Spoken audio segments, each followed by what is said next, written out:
Salute, General, Iro, Musa, Etiquette. I'm affectionately referred to as General Etiquette, and I've been thinking.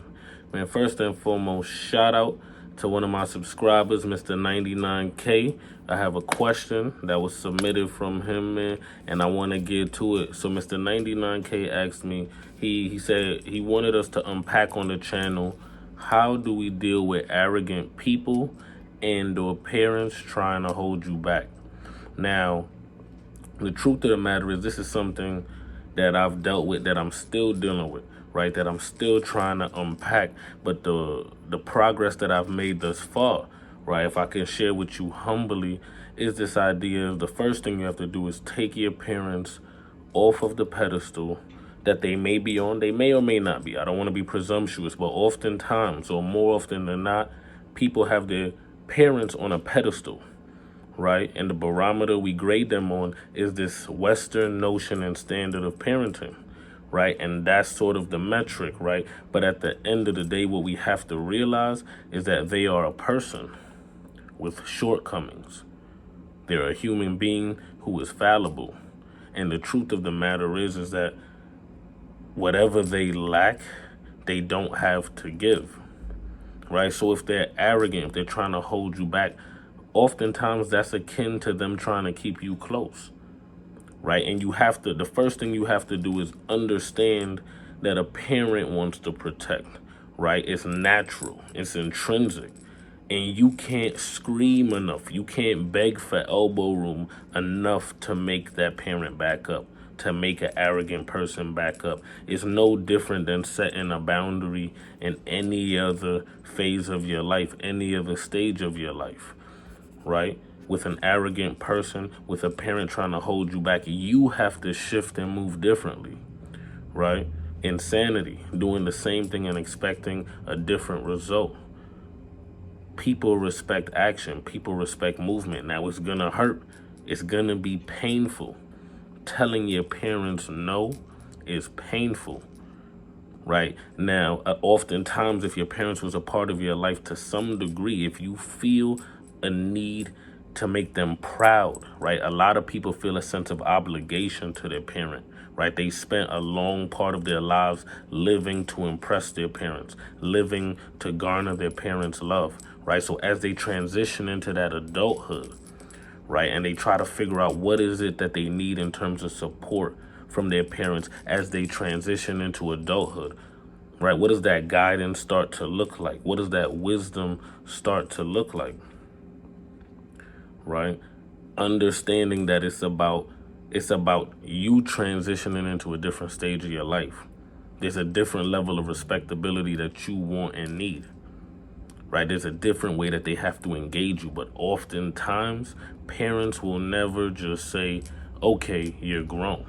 Now, for some people, right, some people have had to grow up faster than others. Some people, their parents relinquish, right, that connection easier than others. And for other people, right, oftentimes a lot of specific ethnic groups, right, where there's a very tight-knit family bond, you have to prove to your parents that you're deserving of whatever respect. And while that shouldn't be the case, you just have to move different.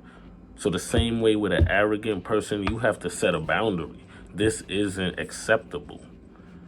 The same way you set a boundary with your parents, you have to start telling your parents no. You have to set boundaries.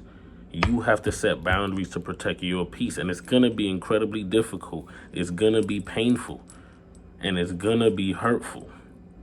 And sometimes when your loved ones don't change, even after you talk to them, it can feel almost disrespectful.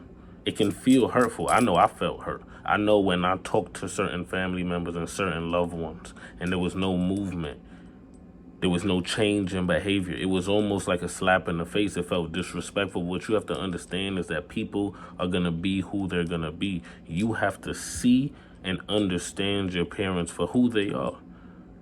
Take them off the pedestal and analyze them, the person, Recognize who they will always be, and then you have to move differently. Why? Because you can only control you. So the onus always falls on you to move and operate differently, to protect your peace, to protect your sanity. And as you transition and as you continue to delve into your adulthood, right, it's imperative that you set boundaries, because those are the boundaries that your people will have to respect, and in turn will garner you the respect that you're actually looking for. Moving different will actually garner you the respect and garner you the boundary that you need in order to be comfortable. Because trust me, I understand it's a process, it's extremely difficult, and it can be extremely painful. It can be. Telling your parents no is extremely painful, right? Not living up to their standard of what you should be and who you should be is extremely hurtful and painful, because a lot of us, we want to make our parents proud. And whilst you can shut out the opinions and the cares of the outside world, I get it, but you have to create those boundaries. You have to, or else feelings of resentment will fester in you, and then you'll lash out, and it won't be good. You don't avoid the conflict, just navigate it differently. Navigate that differently, right? So I definitely wanted to answer that question. I hope I answered your question. Hop up in the comments. Let me know if I answered your questions. Shout out again to Mr. 99K for that question. Please, y'all, hop up in the comments. Ask me questions. Let's unpack this together. We're building community through thought-provoking discourse. Ask me questions. If there's anything y'all want to hear me unpack, anything y'all want to digest together, let's go. Like I always say, man, whatever you put out there, you get 10 times over. It takes nothing for one candle to light another. If you see me in the street, say what's up, but you probably won't because of the Rona. So I prefer you salute General Iroh Musa Etiquette.